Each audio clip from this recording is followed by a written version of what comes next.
আসসালামু আলাইকুম রহমতুল্লাহি ওবরাকাত। দেশ ও দেশের বাইরে থেকে যারা আমাদের এই ভিডিওটা দেখবেন, একটু গভীর মনোযোগ সহকারে দেখবেন।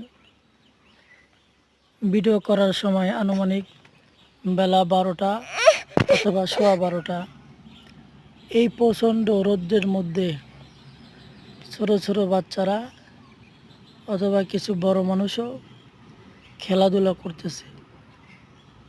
তাদের শারীরিক এবং মানসিক অবস্থাটা কেমন হবে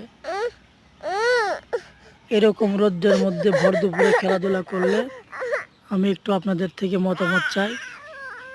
এবং আমি আশা রাখি যে এই ভিডিও থেকে শিক্ষা নেওয়া দরকার। আমরা প্রত্যেকটা অভিভাবক যেন নিজেদের সন্তানদেরকে নিজেদের আয়ত্তের মধ্যে রেখে এরকম ভর দুপুরে খেলাধুলা করতে না করি।